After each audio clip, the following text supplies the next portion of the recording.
Have you ever thought that there are certain horror games that you could probably survive? Well, today I'm going to be watching a video where I'm going to be looking at horror games and seeing whether I could survive them.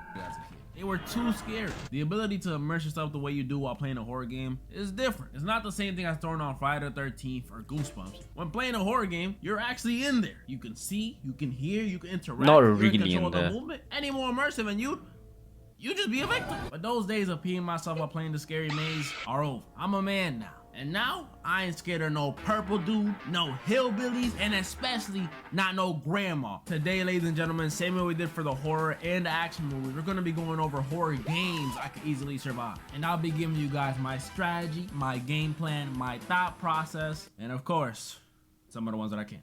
Okay. Hello, neighbor. Imagine you witness your next door neighbor commit what looks like to be a murder. This game right here.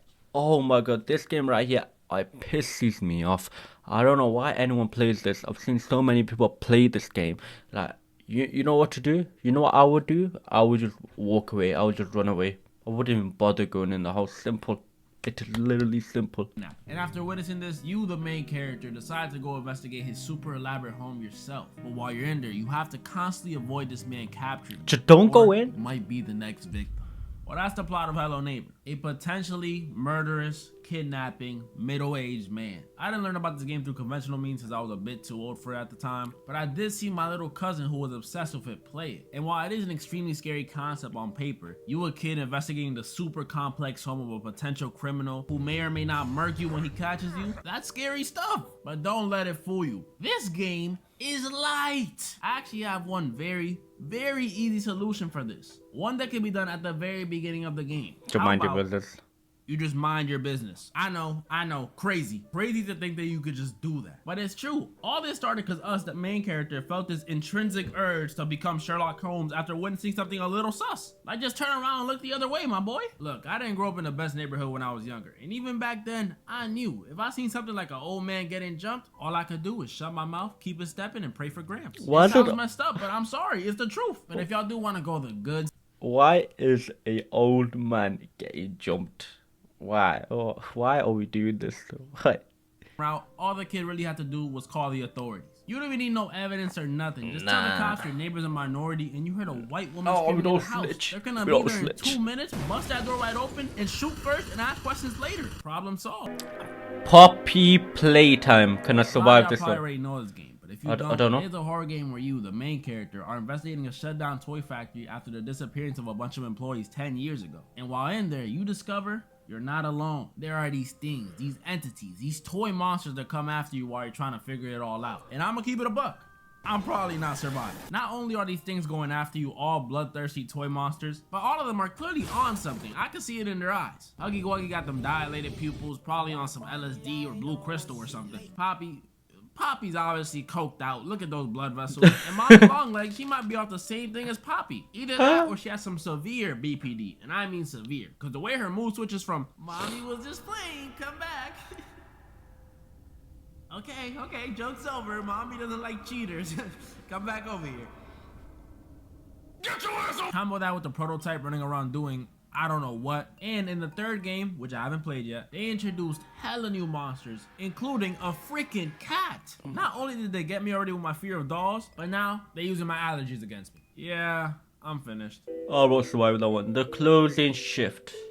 Now, while this one may look like a simple indie horror game, no joke, it's actually one of the scariest ones you could play. The whole time you're paranoid, on edge, and just waiting for something to happen. If this is how girls feel while walking alone at night, I am so sorry, I'll cross the street next time. There's a Japanese horror game where you play as a female barista working in a Starbucks type coffee shop. And I've never worked in the food industry before, but from what I hear, it's horrible. A horror game in and of itself. You have the clothing shift, obviously. And on top of having an annoying supervisor, as the nights go on, you start noticing some weird stuff going on around the shop. Strange noises, items missing, strange people coming in, strange people staring at you from outside, until you eventually realize you're being stalked. Stalker alert. We got a stalker on our hands, ladies and gentlemen. Eventually coming face to face with them at the end. Boom. We got the lore. While this one may seem simple because it's just a regular human, no special abilities, at the most, maybe a knife. It's not. There are two things in this game that could cause me some trouble. One is the girl we're playing as is clearly not in the best financial situations. She's B to the R to the O to the K to the E, a college student. That affects the first plan I had, which was to just quit your job. We quite literally can't afford to do that. I know how it feels to be living off mayo sandwiches and instant ramen, and I'm not putting this girl through that. So the next immediate counter I thought of was just tell your supervisor you want to switch shifts. You don't lose your job, you keep that bread coming in, and you stay away from all the creepy activities. That could work. That could work. If I knew how to speak Japanese, how would I even communicate? How? There's no subtitles in real life. Drawings, ASL, Morse code. How did I even get this job? Only things I know how to say in Japanese are what, stop, and domain expansion. So communication-wise, I'm cooked. Can't even call the cops. Meaning my only choice for the situation to use Google Translate. So here's the plan. We know the dude stalking us is seriously obsessed with us, judging by those notes he be leaving and the pictures he be taking. And as creepy as that may be, it could be used to our advantage. It'll seem like a regular shift. I'll be whipping up some coffee, some lattes, when in the corner of my eye, I'll see the stalker watching me through the glass. He'll probably be imagining doing some heinous things to me. I don't know. I don't stalk people often. But he won't know that I have him right where I want him. As he's staring at me through the glass, he'll notice in the corner of his eye a coffee I left on the table. And this wasn't no ordinary coffee. It was poisoned. Coffee with my lipstick on it. He's a creep, so he immediately wouldn't be able to resist adding this precious item to his precious collection. So he walks into the shop swiftly, trying to get the cup before I can even notice while I'm dealing with some customers. But like I said earlier, I got him right where I want him. Before he could take another step, he hears it. Yamero. Yoichi Tenkai. Mugen no Goroku.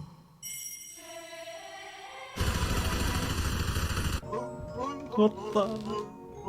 Five Nights at Freddy's. Oh, No I've watched this introduction needed. movie. We all know the name. Some of y'all may know. I faced these guys before when I did the horror movie version of this video. And let's You know the movie of this, right? The Five Nights at Freddy's 2 or 3 or whatever it is. Do you not watch it? It is so shit. So boring. I bodied them. But that was the movie, which is way easier than the game. When it comes to the game, before you can even think of coming up with a plan, you gotta ask yourself, which game am I talking about? FNAF 1, 2, 3, Help Wanted, or Help Wanted 2? Or maybe Sister Location, or FNAF 4, or FNAF 4 Halloween Edition, or Security Breach. All these games have different locations with different enemies you gotta deal with. Some have 4 animatronics, some have 1, some have 50. It's ridiculous. But if we're to go down the list, FNAF 1, I think I can handle it. I may not have worked in the food industry, but I have worked security. And when you have experience like I do, the answer for this one is simple. There is no way I am working a minute on that payroll they got you on. $120? Really? I thought this was a pizzeria. I didn't know I was working at Shein. $120 nowadays can maybe get you a pie of Domino's and a scoop of ice cream. I'm good off that. So the way I'm beating FNAF 1, I'm just not going to work. Maybe I'll go the first night, secure a cool 20 bucks for the 8-hour shift, but after that, I'm good. FNAF 2, they pay even lower. But it's so easy, it's practically free money to me, so I'm doing it. And this one we deal with almost triple the amount of animatronics as the first one, and instead of the classic setup, we got 2 vents and 1 big vent right in front of us, which may look intimidating at first because it's so open and accessible. It's not. Because the second you throw that mask on, these animatronics don't beat on nothing. They got this whole facial recognition mumbo jumbo that doesn't let them see that I'm a security guard, which honestly makes no sense. I know damn well they can still see my ass in my security uniform gripping onto my chair for dear life. But hey, if it works, it works. And the other 2 that can bypass the mask, all you gotta do is use the flashlight and just wind the music box on the camera. It's easy. If I just don't take off that mask, constantly hold the flashlight, and keep checking the cameras, I'm gonna be Gucci Kabuchi. But that's the first 2 games, which to me are the easier ones. But FNAF 3 though, this one is more difficult and completely different than the other 2. Instead of facing multiple animatronics, which may seem harder, I'm gonna be faced head to head with the main man himself, Springtrap. He's a cold, calculated serial killer in a gold bunny suit. And he's also the creator of the animatronics, or co-creator. The point is, the dude is smart. And it's just me and him in his rinky-dinky amusement park. What am I gonna do? And a lot of y'all FNAF fans may not like this answer, but I'm whooping him too. Look, I'm a fan too, but this dude's kill-death ratio is almost entirely made up of kids. And like I said in the intro, I am a grown man now, standing at a tall 5'9". I'm cooking him. Springtrap is going to catch the work. He's gonna wish those spring locks got him before. Oh, but he has a metal suit, so if you punch him, it's gonna hurt. Who said anything about punching him? I got the chair I'm sitting on, the fan right in front of me. There's quite literally a guitar right there. If Springtrap walks in, I will not hesitate to smack him upside the head with it. He's just Michael Myers if he was a fairy. And y'all know what I did to him? Realistically, only FNAF games I'm struggling with are Five Nights at Freddy's 4, Ultimate Custom Night, and Sister There's too many. Five Nights at Freddy's 4 because you play as a paranoid I kid just and avoid look it. at these things. Ultimate Custom Night because... What is even happening? And Sister Location, bro, baby is 7'2". I am not dealing with that. And as for Security Breach, Ruin, and Help Wanted, I can't say for certain. I haven't played those yet, but I'm sure I'm about to end those too. As you guys can see though, just like the action in horror movies, there's only a few games that can really stand in my way. I mean, I'm still pretty much unbeatable. Let me know any parts you guys think I was wrong or right about, and let me know any more horror games you guys want me to go over for a part 2. I know I missed a lot. Also, let me... That's one thing I ain't doing, mate.